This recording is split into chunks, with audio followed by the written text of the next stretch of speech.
Everybody wants to know what I would do if I didn't win. I guess we'll never know.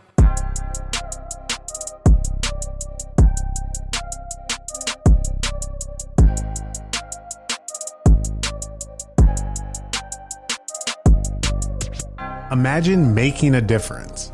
No, imagine being the difference. The difference between I can't and I can, or I won't and I will. The reason someone chooses to wake up and strive for greatness. In life, it can feel like everything is working against you. Let's defy all odds and break generational curses. This is Overstepping Poverty with Daquan and Zacchaeus. Welcome back to Overstepping Poverty, the podcast that provides you with tips, tricks, and hacks in overstepping poverty. My name is Daquan Brooks, and I'm here with my co-host Zacchaeus Shaw. How you doing, Zacchaeus? I'm doing good today, brother. How are you doing, my friend? I'm doing good. I'm doing very, very well. Yeah. It's been hot out. It's been very, very hot, so I've been able to enjoy the weather. I've been doing a lot of golfing. My wife and I, we started taking golf lessons and whatnot. So the first time she actually got out there, she actually almost beat me. And it's not saying that I'm bad, but she's talented. She's that good.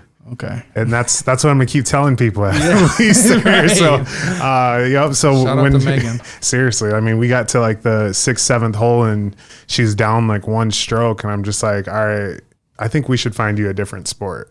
Right. This is my sport. I don't want to lose.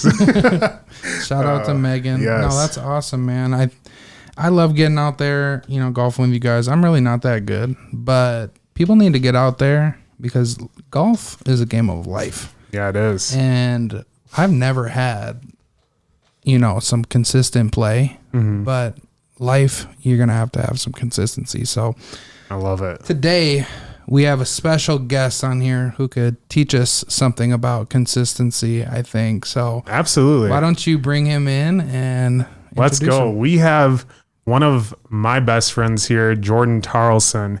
He has come from actually the prison system. That's where he actually worked for quite a long time, 6 years actually. Yeah. On that, he is a very faith-driven, family-driven man. And just kind of getting into exactly why we have him here today is because he's actually more involved into the community than anyone thinks. He's meeting tons of people in the business that he owns, that he started from the ground up. And he actually took that business. He was, like I said, in the prison system for 6 years. And he did something that most of us would never do.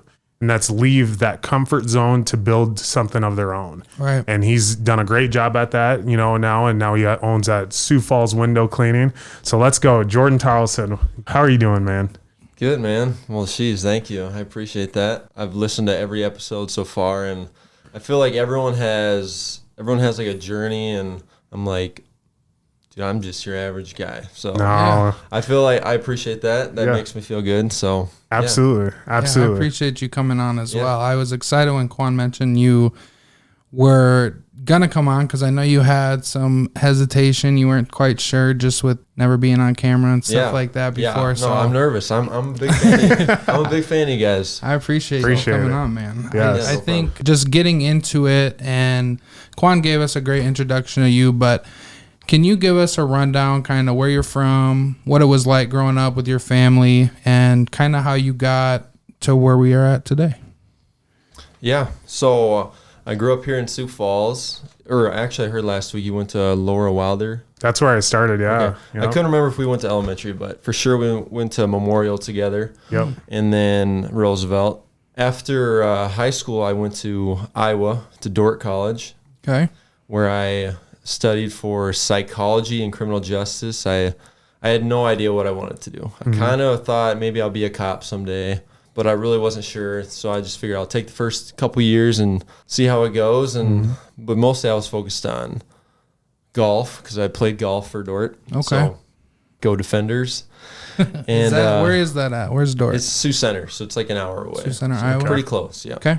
Sorry, we're not the best at sports. I got to be honest. So it's not like a huge deal. I mean, I shot anywhere from 70s, 80s, 90s. So yeah, that's awesome though. I do got to add, my wife Alex, I took her out for her first round ever, and she shot a 61 on 9 holes. What? So she's a natural. Yeah. Wow. Yeah. So I'll definitely have to be taking her out more. I think she's maybe your partner. Yeah, I think maybe We'll have to do a little exactly. Yep. little couples duel or something. Yep. I'm in for that. Absolutely. I That'd am. be fun. You kind of mentioned growing up, and we might have actually went to the same elementary school, because I actually went to 3 elementary schools. I went to Laura Wilder, I went to JFK, and I went See, to Oscar I thought Howe. you did. Yeah, I went to JFK. So Yep. I kind of thought that I knew you from there too, but Yep. So what grades were you? Honestly, I couldn't even tell you, because I bounced around so much there. I was a bad kid. You know, there were times where the teachers were just like, all right, I just don't think he can be here anymore. And if it wasn't the teachers, it was my parents, you know, who pulled me out as well. So I was a good kid, and then Taylor, our buddy Taylor, he got me in trouble. Got the black book and had to sit on the bench a whole bunch, but I love it. So this was middle school? that was elementary. Elementary school. Yeah. Okay. We started while we were young getting in trouble. Of course you did. Yeah, I mean, I was a pretty good kid. So do you have siblings? What was it like growing up with your family? Yeah, so I have an older brother, 2 years older than me, and then a sister. She's 3 or 4 years younger than me. Okay. Really close knit family. I mean, super blessed. My parents have been married for 33 years or something. That's awesome. 34 years. So we owe it, like DeQuan said, faith has always been number one for me, and kind of drives everything that I do. It's like, if I have a decision to make, I'll pray about it and just ask for wisdom. So that's always been number one. I like that. Why don't you tell us just a little bit about kind of growing up into a family that is faith first? There's a lot of families that try and get their kids into church and follow God and whatnot. I mean, my family did it as well. And there was a time in my life where I just felt like I was forced into it, so I didn't want to do it. That's you know? true. So I want to know, like, how was it for you? Yeah, that's true. Because, I mean, we were the family that church on Sunday, church on Wednesday nights, every week. So I'm going to church twice a week. And, you know, there were times where it's, you know, it's like, God, I don't want to go to church. I had a lot of friends that were in the youth group with me. So it was more like hanging out. So I never really felt too forced. It was always really fun getting involved with the youth. They make it fun. When you go to church, sometimes it's boring. Right. So when you actually hang out with the youth, it's a lot different. So that helped me a lot. Just being with the younger people. Find some commonality amongst each other and whatnot. I don't know much on your brother and your sister. How are they very faith driven still as well? Okay. Yeah, they're both married, and my brother has a daughter, and I've been really blessed to just be surrounded by people that are very involved in their faith and supportive, and we can pray for each other. So I love that. What has that done for you? Because I know one of my roommates I actually had all 4 years of college, he's very faith driven as well. For him, I know going to school, going to college, it was hard for him to be as present, I guess, with going to church every Sunday and those types of things. Did you ever have a time where you felt yourself getting away from your faith and had to reel it back in? Or, you know, have you ever had any of those type of struggles? So I guess the closest thing I can think of is when you, like, for instance, I would go off to church camp in the summer, and you get on fire for God, and you come back and it's like, all right, now I got to go to work, I got to go to school, and I'm not feeling it. Like, I'm not happy. If I do start maybe getting away from my faith, or I start relying on myself, something will happen. And I'll be like, all right, God, thank you. I needed that just to kind of get me back on track. And also when things are going really well too, something will happen, and it's like, all right, well, I'm starting to think that I'm giving myself credit for that. Right. It's a lot about not relying just solely on yourself. It's bigger than us is really kind of One thing that's really huge, just being surrounded by people of faith, is sometimes we don't know how we can help people. So just having someone around you that can even say, hey, I'm praying for you. Like, they may not know what you're going through or how to help you, but even something as small as, hey, I'm praying for you, it shows that they care, and it shows, you know, that maybe they can't help you, but God can help you. Right. So that's, it's just like a peace of mind. Yeah. Right. It's really powerful. Absolutely. So let's fast forward here. You said you went to Dort College there, and that's actually where you met your wife, right? Yep.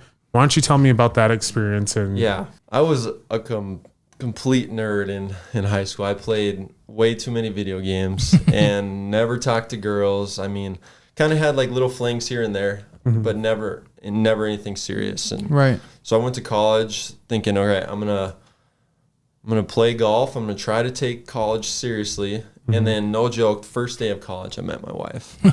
Wow. And we were friends. She actually had a boyfriend at the time, so I didn't think anything of it. But after a few weeks or whatever, we became really close friends, and we started dating that fall. And then we got married after our sophomore year. So okay, During college. yeah. Okay. So this summer will be 9 years. Wow. congratulations! That's yeah, awesome. it's Shout out crazy. to you and Alex. Yeah. I love that. So once I got married, I started taking school very seriously. It's like, all right, now I got to actually figure out what I want to do.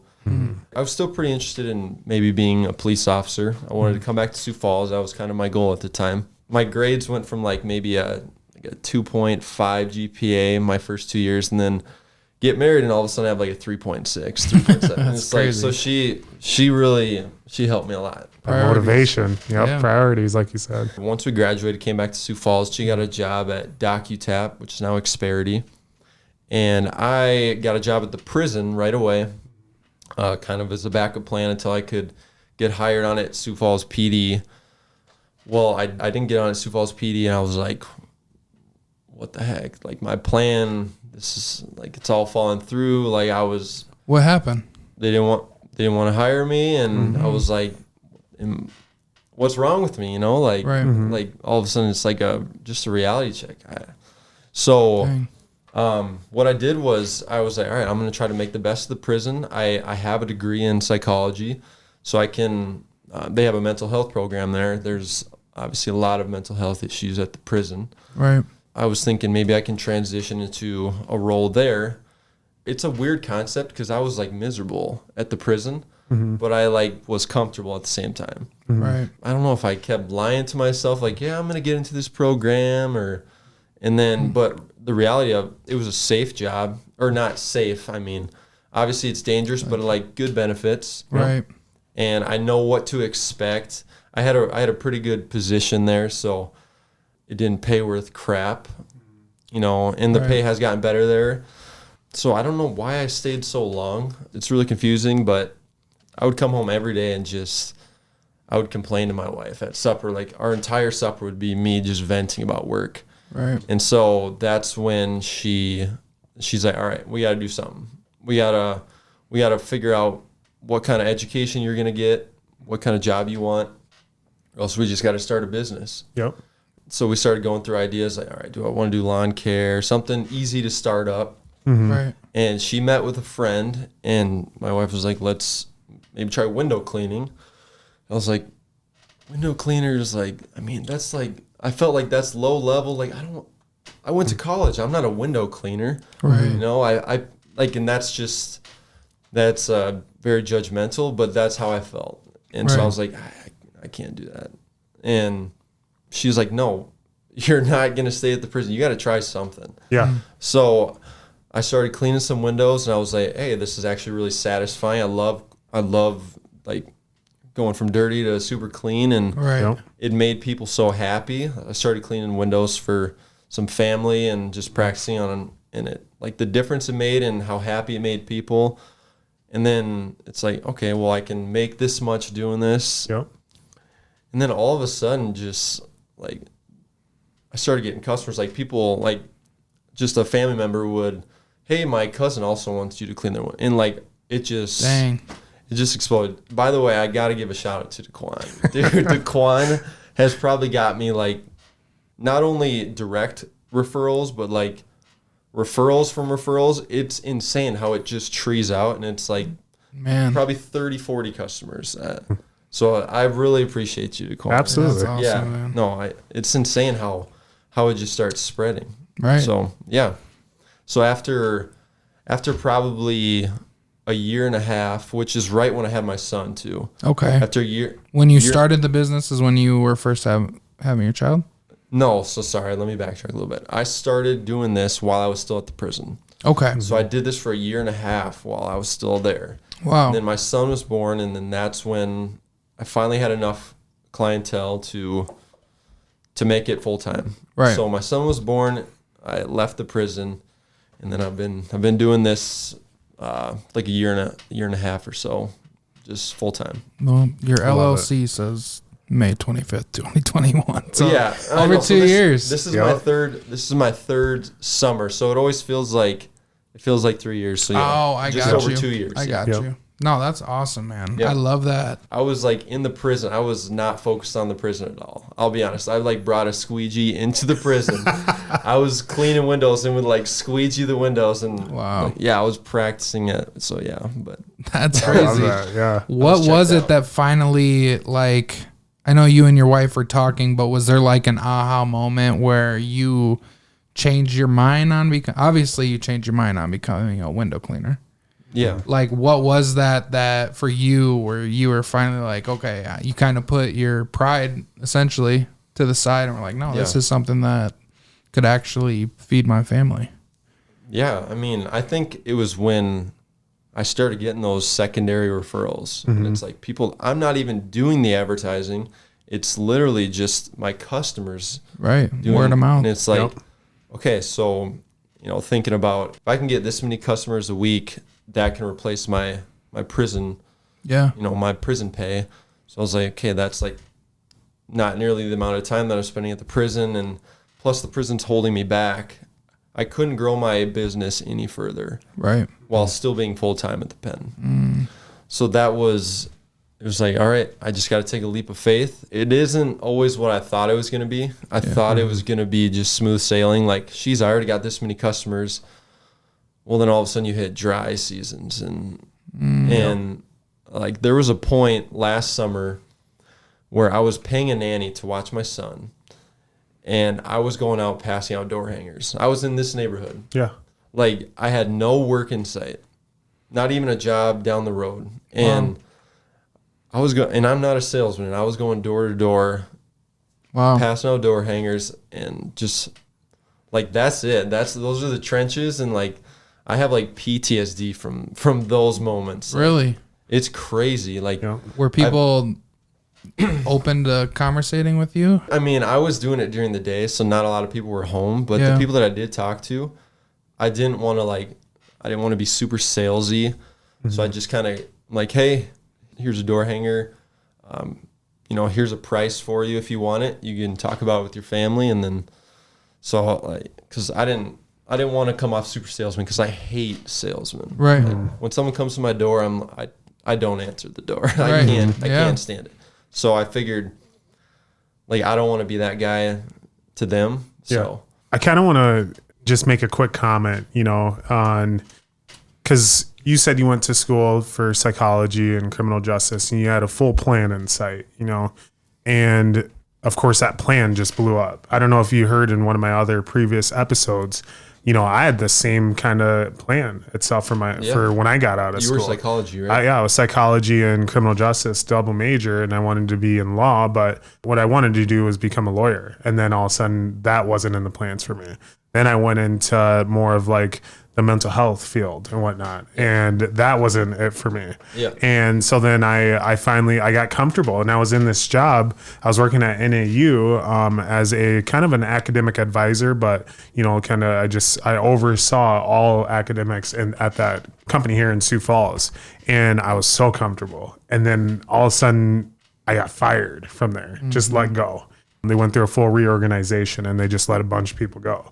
Yeah. And then it turned me into what I'm doing now, and I love what I'm doing now. Yeah. And it sounds like that was the exact same thing. And for our listeners who are hearing your story and then all of a sudden hear other people's story on that, like, that's huge, because it's so easy just to want to give up and just be like, this sucks. Like, are you kidding me? Like, the Sioux Falls PD didn't let me in. Yeah. I'm a failure. No, it's because there's something other in store for you. Yeah. But you have to continue that path, Yeah. And so with that, I would say, like, I went to college. I don't want, like, anyone can be a window cleaner, I mean, and I'm saying that because I'm a window cleaner, and it's okay. Yep. I would say just don't shut things out. Yep. Right. And you can make the best of anything. I mean, obviously I would recommend owning the business. If you're going to do it, I mean, be the boss. Yep. I mean, you could get some practice. You could work under someone for a while, but don't get comfortable. And like, you got to realize that you can be the boss, and you know,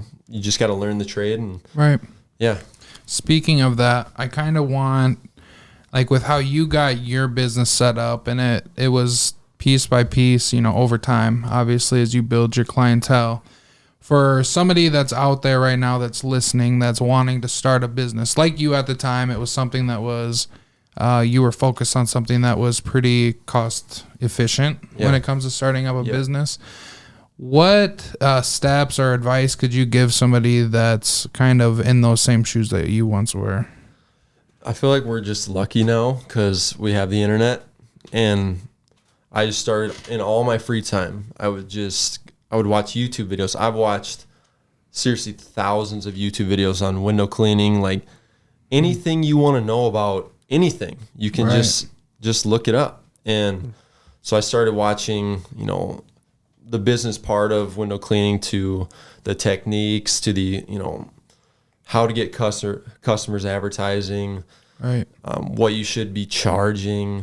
There's a million different things that pop up in your head at all times. And, and so whatever it is, just research and look into successful people's stories. Like, I mean, obviously you guys have people on here every week that you see what they come from, and then all of a sudden they're successful. And it's like, it doesn't matter where you're at, just a little bit of hard work. And I mean, you got to dedicate yourself, and you got to educate yourself. Right. Yep. So just be dedicated to it, and it can happen. You just got to be really persistent too. You do. And consistent. Like, if you're not, it's really hard to follow through with things when you're not. Oh, yeah, and you're going to fail too. I mean, fail over and over again. I mean, I failed not only like cleaning windows, like just at the beginning, okay, I had to go back and like fix something, and it's like that's a pride check. Right. But it makes me that much more careful. So like the next time I do a job, it's like, all right, I'm not making any mistakes. And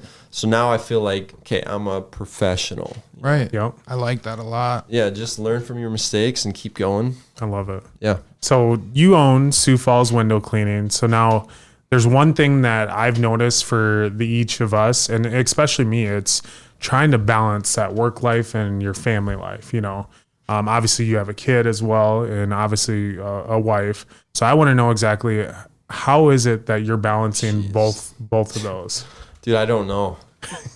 I honestly don't know. Like, I'm like today, it's so hot outside. Working outside right now in a physical job, you wouldn't think window cleaning is physical, but you're moving around ladders, it is very tiring. So then I get home, my son, all he wants to do is run around outside. My wife works from home, so all she wants to do is go outside and get fresh air. Yep. So at that point, I have to make a decision. Do I just sit on the couch and relax like I want to, or do I go outside? I'm not always perfect about it, but you know, you got to make that decision. And I want to spend time with my son because he goes to bed at 6:45, 7 o'clock. So I get like half an hour of free time with him. So, and then somehow you just have the energy for it. Yep. Right. Like I see like a lot of your guests on the podcast, they say it doesn't feel like work. Like you can put in 80, 90, 100 hours a week. And then back when I was at the prison, it's like 40 hours. It's exhausting. I'm dead. And I'm still physically tired, but somehow I have the energy to do it. Yeah. So I like that. It's the mindset too, I'm sure. I kind of want to go back to just touch on with you spending as much time as you did at the prison. Obviously, like you mentioned, that's a place where there is a big need with mental health. Is there anything, as you look back from your perspective, that could be implemented to make it a better place when it comes to mental health? I know it's prison, but at the same time, it should be, focus on rehabilitating. So it's really tough because you have so many different just levels of mental health issues. Like there are obviously some inmates that it almost feels like they shouldn't be in prison. Right. Like they need to be in a psych hospital. Sure. And there's no way that they could have understood what they did to get there. And then you have people that manipulate the system. They can get away with passing by as mental health. Right. But you know that all of a sudden you see them talking to their friend and they're kind of normal. So Right. it's like, it's just, we have to implement these rules there and policies that kind of make it fair for everyone, but it's not catered to each Right. individual person. I don't know how you do it. That's a huge process, and I'm kind of glad that I don't have to do that. Right. Mm-hmm. But something needs to change there. I mean, not just with inmates, but with staff also. I mean, I'm a pretty soft-spoken, nice guy. I'm not going to walk into a cell hall and yell at all the inmates, like that's not me. There are officers that do that though. Right. And everyone has their own style, but there's a lot of abuse of power there. Like if you try to help an inmate, like I was known as the nice officer. Like Taylor Hieronymus will make fun of me for that. Just because like someone needs something pretty basic, I'm going to help them. I'm going to help them get that. Right. And when you do that, you get made fun of. So by it's your, almost by like your coworkers. by your coworkers. So I don't want to talk bad about the prison. That's Right. not the goal of this. No. 'Cause that job is so tough, and you need people that are going to like have authority. Right. And you need to do that to, set the precedent that, hey, we're in charge. Right. Yep. So you need all that, but at the same time, a lot of inmates can't get the help that they need. Right. Okay. So it's really tough. I don't know how to make it better. Yeah, it's a big task, that's for sure. I just, with you mentioning that mental health was something that you had maybe thought about, I wasn't sure if there was an avenue that you had thought where. I think over time, I got turned away from it, which is kind of why I felt okay with not pursuing the Right. PD, because just being in the system and seeing all the negativity, that's just not me. Some people can handle that, and I'm a happy person. I want to make people happy. And it's like these people are going through the worst times in their life. Yeah. So, and then obviously when you're a police officer, you get to interact with the community, but it's very heavy too, and you take a lot home. So I just felt like, I don't think I want to make that sacrifice. A lot of people do, and Right. it's amazing that they do that. When we got out of college, we worked at a residential treatment facility, which is near the prison. And not quite a prison, but it definitely, the doors were locked. Couldn't get into the bathroom if you wanted to unless we come unlock it. The bedrooms don't have doors on them. They couldn't have hard pencils. Everything was very institutionalized. Yeah. You know what I mean? And for them, a lot of it, people are affected by the people that they have around them, obviously, and just having a positive influence. There was a lot of people that I felt like we did come in and help and make a difference in their life, but it's often that you see as soon as they go back to their family or as soon as they're back into their environment around the people on the pod, it can feel like everything that you've worked with them on kind of just goes out the window, which is really tough, and it's really hard. But you're right, the people that do it are very important, because somebody does need to be there and helping these people. But it's tough. You do bring a lot home. You do. At times it became mentally and just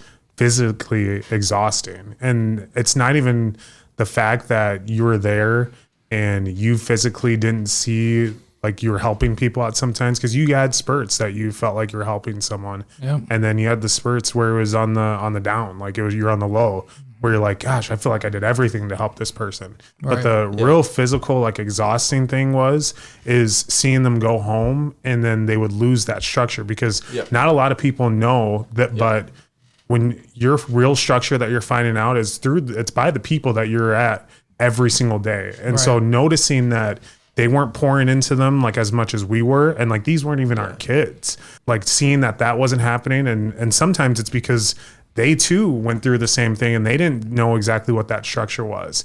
And so I think, like you had mentioned there, it's education. We need to educate these individuals as much as we can, and the people that they're surrounding themselves with, so then they can become better for themselves, you know. But that's where I see a lot of that lacks in the prison system. I see it lacks in any mental health system, residential treatment system itself there. That's where it kind of had me move from what I was doing. I lost the love of it because I just felt like I wasn't doing enough, and that's tough. That's a tough thing to bring home, you know, so. For sure. My sister, she's doing it right now, and I talked to her last week. She showed me on FaceTime. She had a big mark on her arm from kids biting her, you know, and it's like, you really do have to worry when you go into those positions. Yeah. For your life. For your life. Yep. For sure. And even when you're working with kids. So shout out to those people. Give them some grace. Because it is tough, and they go through a lot, especially mentally as well. So, we all have different battles that we're dealing with. So, like I said, give some grace on that. So, for sure. I want to go through another question with you here. Just because I noticed with a lot of business owners over the past couple of years, they have run into many challenges, whether it's COVID, whether it's just like income, not having enough, not making enough money. What are some of the biggest challenges that you face so far as a business owner, and how have you overcome those? I mean, if you want to talk about economy, I do feel like it was a tough time to start a business, because when things are tough, you have to focus on what you can afford, and window cleaning is not number one. Yeah. I mean, window cleaning that's a want. Yeah. It's not a need, so that's going to be the first thing that you're going to cut out of your budget. Yep. So, I mean, like that technically it is something that I worry about, and just with going through the years. And I mean, practically though, I'll be honest, my number one thing that kills me is rain. Yeah. I mean, like, it's just simple, basic. Because, I mean, if it's going to rain on a Wednesday or Thursday, not only does that affect my work for that day, but Monday, Tuesday, people don't want their windows cleaned. Right. So I have cancellations. Yep. I got to reschedule all the time. And if I'm not working, I don't get paid. Yep. Right. It's very stressful. Every week, I mean, I'm looking at the radar constantly.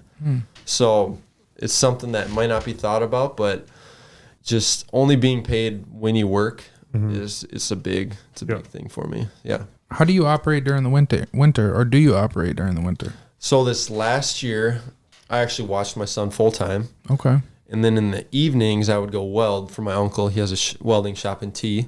Okay. That was a crazy, crazy season. I was more exhausted watching my son than I am window cleaning. Wow. So shout out to stay-at-home parents. Right. Like, it's insane. I don't know how. I have one kid. Yeah. And I was exhausted. So I believe it. For the future, my wife and I are looking into adding services. So like snow removal, maybe Christmas lights. Yeah. So just checking out different options. Just gonna try to add services to our business. So like we added gutter cleaning, so that kind of helps us in the fall stay busy in the spring. So yeah, just kind of adding some services that I can add to the business. Right. Yeah. Keep you active with it. I like it. So my next question for you, Jordan, is every single person that we have on here, we ask them one main question. I mean, you're on Overstepping Poverty, and I want to know exactly, when you hear that, Overstepping Poverty, what does that mean to you? Yeah, so I feel like poverty, the definition is going to be so different for everybody. Some people, it is literally financially poverty, and for a lot of people, it's going to be just a mindset, I know you know this about me. I am very cheap with my money, and I know it's frustrating to be friends with a cheap person. It's like, oh yeah, you still owe me $1.87. It's like I need that. It's like counting every penny. So that right there drives me to get to a point where I don't have a mindset of like, all right, it's not like I need to be rich or anything, but I don't want to be imprisoned by thinking about money all the time. My wife yells at me about this because she's like, we were doing completely fine, and like there's nothing to worry about. And so anyways, overstepping poverty for me would be, I want to get to the end of my life. It doesn't matter. Obviously you want to pass down money to your kids. And that's a goal of mine. But the main thing is just to be able to uphold your values, uphold relationships, and not have to worry about the finances. Okay. Right. And just doing whatever you need to do to get there. You can have 2-3 million in the bank, but all of a sudden you want to take your kids on a trip, and when you get there, you're not going to have anything in common with your grandkids, because you don't spend time with them. Right. So, and they view that as like, all right, he's just trying to buy our affection with taking us on a trip. Like I would like to do that too, obviously. Yeah. But being able to actually have a relationship and still not have to be worried about money all the time. That's, I mean, that's it for me. I like that. I do as well. I have to ask, with you being cheap, where does that come from? It comes from the Taralson family, like my dad's side of the family, for sure. Yeah. So if anyone watches, you know. If you know, you know. Yeah, I mean, if you're a Taralson, it's just, if you're at a buffet, I mean, you see things like pouring food into purses, like you're taking advantage of. Where does your family on the Taralson side come from? They're Norwegian. So, okay. But all the Taralsons, like my dad has 6 siblings, so there's 7 of them, and they pretty much all live in Fargo, North Dakota. Okay. Yeah. So I would say the way I grew up, we were focused on money, but it wasn't so much growing your money, it was more just protecting it. So instead of finding ways to like, hey, how can we make so much money that we don't have to worry about it, it was more like, all right, we do got this little bit of money, let's not spend it. Right. Let's find ways to just keep this money. I mean, what's the point of that? Money has no value, really. It's what you do with it. That's a bar. I mean, it's been my whole life like that, and I'm really trying to get out of it. And almost 30 years old, I'm still struggling to get out of it. So it's just trying to break that habit. You'll get Well, I think you kind of already started breaking that habit because you invested into yourself to make this business. Yeah. You put a big risk. My wife is pushing me though. Yeah. I just want you to know, like, That's good. That's what you need. I needed it. I would say I've struggled with, not like in faith relationships, but like commitment. Like with starting the business, within the first month, my wife was like, all right, we got to do this. We had a website, got the LLC, made a logo. Like she was pushing this the whole time. So, I mean, and those things cost money, and you don't even know if you're going to be a successful business. Yep. Right. And you're putting down and so that was a huge motivator for me. It's like, all right, I have money in this. We're making this work. Yep. Right. So that was a really good motivator for me. So sometimes I guess just take that step and kind of force yourself to be committed. Right. Yep. So I mean, for me, the financial part of it is what probably helped push me to like, all right, I got to make this worth it. Right. Yep. I got thousands of dollars on this. I can't just let it go to waste. Yep. And you'll hear it a lot in sales where, a sales manager will tell you, go get a new car. Go get some more debt because it's going to push you to try to do more. Yeah. Yep. And that's real. Like there are people that will tell you to do that because they feel psychology wise, it does something to you where you got to provide. There's more on your plate. You got to do more. So, that's a sink or swim approach, though. Yeah, it is. Yeah, it is. Let's go ahead and move into our next part of our episode, what we call as roundtable. So, Jordan, this is where you're able to ask Zacchaeus and I questions that you said you're a longtime follower of the podcast and whatnot. Yeah. So I'm assuming you probably have quite a few questions or a few questions at least to ask both of us. So why don't you go ahead? So I kind of knew that I was going to be on the podcast a while ago. So some of my questions have been taken. So I will. That's fair. So they've been answered. But one thing I was thinking about is we've talked about some of the things that helped me take that step into overstepping poverty. What is the one thing that has helped you? And obviously we're still on this journey. Like we haven't. It's not like we've reached the pinnacle. This is the beginning. We're all in the beginning. Yep. We're in the journey. So what has helped you? Like, what is the one thing, person, reason that has helped you overstep poverty? I'd probably say, actually, I most definitely can say the one driving factor for me is when I was younger, there was a lot of things that I didn't have that I wanted. And I'd hang out with my friends and whatnot and like their families, and I'd see all this stuff that they were providing them. Yeah. Honestly, that made me hungry. And I suffered in silence just seeing this stuff. And there were times like my best friends, when I was younger, like they would make fun of me. And like they didn't know I was like hurting seeing all this stuff that they had. But that gave me just motivation. I know, I'm with you. Like every year, kids would get new basketball shoes. I didn't get new basketball shoes every year. So like little things like that, it's like kids don't even think about it. No, not at all. all. You're like, dude, I'm embarrassed of my shoes right now. Like this whole practice, I'm thinking about my basketball shoes. So I'm with you, man. So that's real. I would say for me, there's a lot of people that have definitely helped me overstep poverty, I would say. At times it's been Daquan. At times it's been my wife, my family, stuff like that. But just for me, kind of a driving force. I didn't grow up rough. I didn't grow up bad. I had both parents in the house until I was about to graduate high school. But, I am a product of a teen pregnancy. My father he did sell drugs at one point and stuff like that. So those were some of the things that I was seeing as I was growing up. But at the same time, when you're exposed to those things, they don't always seem out of the ordinary. From that, I did learn a lot. My mom, she works so hard. She always has. Yeah. She had to find a way. Had me when she was 17 years old, still in high school. Got her own apartment before she even graduated, all those things. Yeah. And then my dad, he comes from a Indian family, Sisseton-Wahpeton, Oyate. They went through poverty. They lived in physical poverty, and there were things that he went through that I was exposed to just by living with him and growing up with him that, it gives you kind of an edge. It gives you an edge, and just knowing where they come from. I have a mentality that each generation should get better. Yeah. I think that really is overstepping poverty, because the things we're doing now, they're not necessarily all for us. Right. Right. Like, you're building this business. Yeah. Not for you. No, man. Right. Like, I'm thinking about my son the whole time. Exactly. Yeah. So, when you have that type of mindset and you're doing things to make sure that, your son doesn't just get everything in the world that he wants, but that he has a strong foundation and people to fall back on and just learn from, it's big. So yeah, that's what I would say.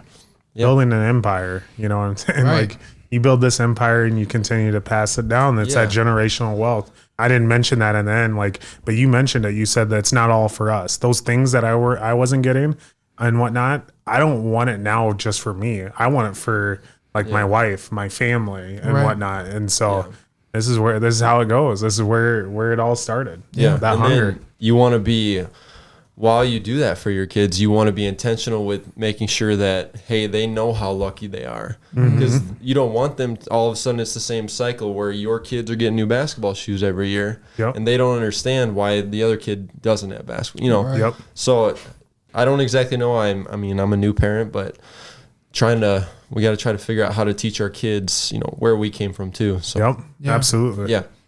I love that. I do have a second question. Absolutely. Who you got? Jordan or LeBron? I'm going LeBron. Easy. I'm going LeBron. Me. You're going LeBron? I'm going LeBron. Oh, no way. Yeah. Okay, I wasn't. Are you LeBron? No. Jordan? No, but it depends what you're looking at. If you're looking at, well, you know what, even career, it's tough. At this point, LeBron's like, what you going to say now?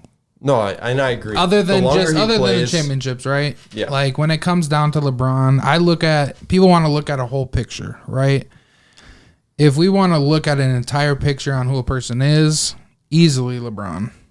Yeah, the more he plays, I agree. It is harder to make it as clear of a debate. Mm-hmm. What I base it off of is just watching. Man, you just watch some Michael Jordan games. Yeah. Yeah. And I'm telling you, you can say the competition is different. You have a lot more talent now. People are bigger. Yeah. But, dude, the dude was different. He's a dog. Different. He's a dog. So, I was not expecting you both to say LeBron. Yeah. That's crazy. I would say, honestly, when it comes to Jordan, I think when it's somebody, the game's on the line, I want Jordan. Yeah. When it comes to my team and somebody that's going to make sure everybody's in the best position to succeed, I'm going with LeBron. He orchestrates everything. Yeah. So he's more of like a facilitator. At the same time, he can drop 40 on you. But Jordan, I think for me, he loses some points because when he wasn't playing and took a year off, the Bulls were still just as good. That's a good point. You can't say that about any team that LeBron has ever been a part of. Yeah, they fall apart. True. They do. All right. Well, usually people say Jordan right away. So, But what do you think, though? What would you say? You said you would say Jordan. I'm talking prime. I can't say one-on-one, but Jordan leading a team in his prime, absolute prime. LeBron James leading a team in his absolute prime. I'm taking Jordan all day. Dang. Man, that would be so fun. That would. I mean, and it can never happen. It's all hypothetical. Right. Everyone talks about it, but Sure I'm can. just saying NBA the 2K. best Jordan is better than the best LeBron. Damn. You could say LeBron has a better career, you know, especially playing till he's almost 40. But That's a fair opinion. yeah, Absolutely. I like it. The Quan's always been a brawny. Oh, yeah. I got his jerseys. I didn't know that. I got his I high school recently came around jersey, to it. his Cleveland jerseys know in that. my closet. I got some jerseys in my closet. Yeah. That's funny. All right. Do you have any other questions for us? I think that's it. Okay. Well, then let's go ahead and move into our next part of our episode where we actually want you to give us and pretty much yourself, your 15, 16-year-old you, 5 tips, tricks, and hacks on how to overstep poverty. Yeah, so thinking about this, some of them are super practical.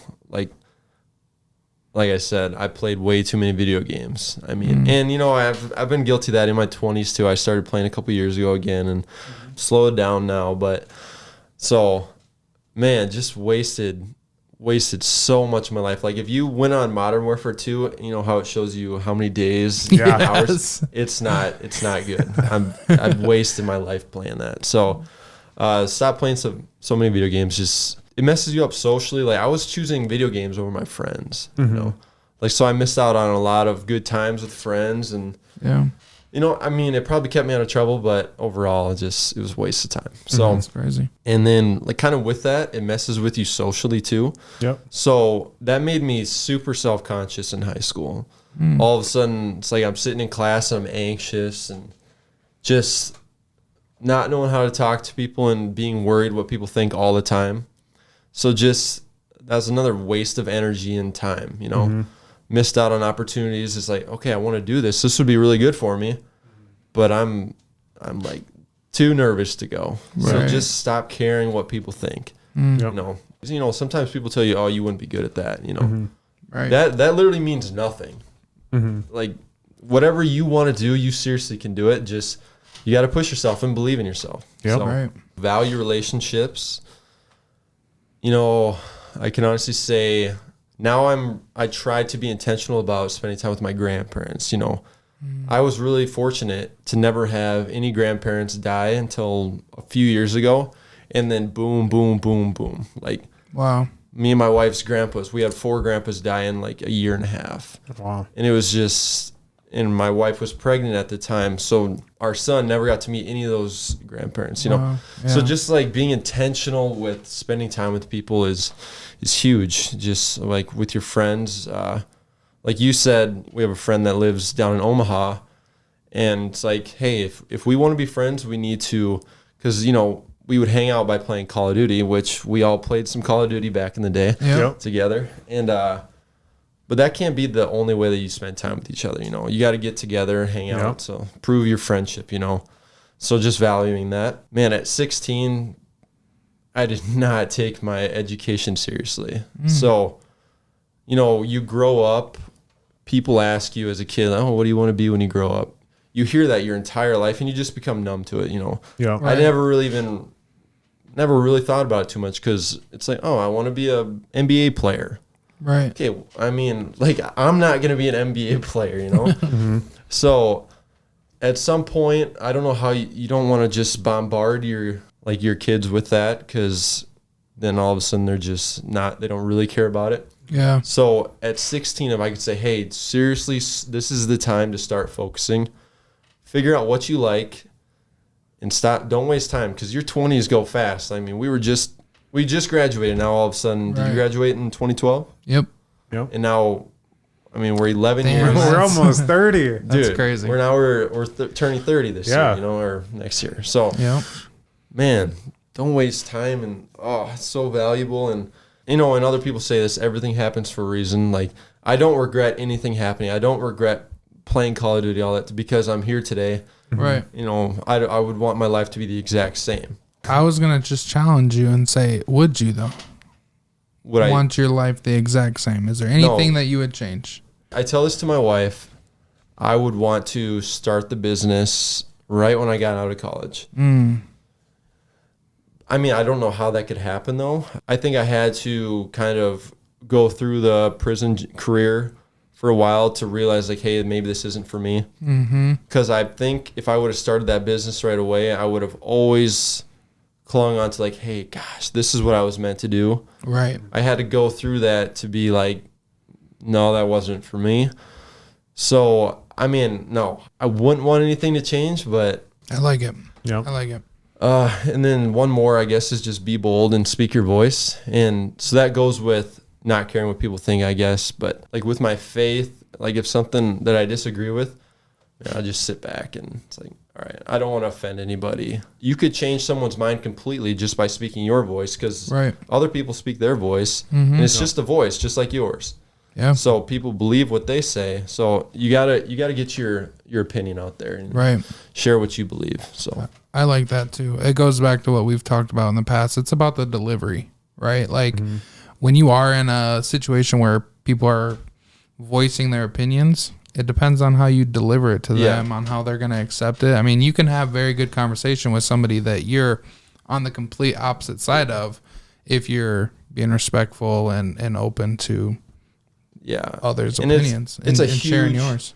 It's a huge like rabbit hole that we could go down to, but with religion, you got to be so careful because people are very defensive about their faith. You know, you meet people that are fire and brimstone, you're going to hell. Like that is not saving anybody. Right. You know? So your delivery is huge and trying to figure out, okay, how can I relate to this person? You know, show them vulnerability like you guys talk about. Yeah. And say, hey, this is what I've gone through and this is why I believe what I believe. And it's tough. I mean, because people are very set in their ways. I'm set in my ways. Right. You know, I'm not just going to take what you say just right away. You're going to have to convince me. So right. Yeah. Yeah. I love it. All right. Well, Jordan, thank you so much for, I mean, you really, you did your thing. You did. You were very nervous. Know what I'm doing. Yeah, I'm nervous still. You know, but we appreciate you being on Overstepping Poverty. Yes. To our viewers, again, book Sioux Falls window cleaning and keep an eye out on the website and whatnot, as well as for more information. Like you said, there's going to be added services to that, so they could be a home near you as well. So cleaning your windows, the gutters, maybe it's snow removal, maybe it's Christmas lights, who knows? More to come. Yep, more to come. Well, thank you guys so much. Again, my name's Daquan Brooks. I'm here with my co-hosts Zacchaeus, and I also want to say thank you. Yeah, thank you guys so much. Appreciate it. Until next time. Thanks for tuning in to another episode of Overstepping Poverty. We hope you found this week's discussion informative and thought-provoking. We know that tackling poverty is a complex issue, but by working together and understanding the root causes, we can make progress towards creating a more equitable society. If you enjoyed this episode, please share it with your friends and family, and don't forget to subscribe to our show. Until next time, let's take the next steps in Overstepping Poverty.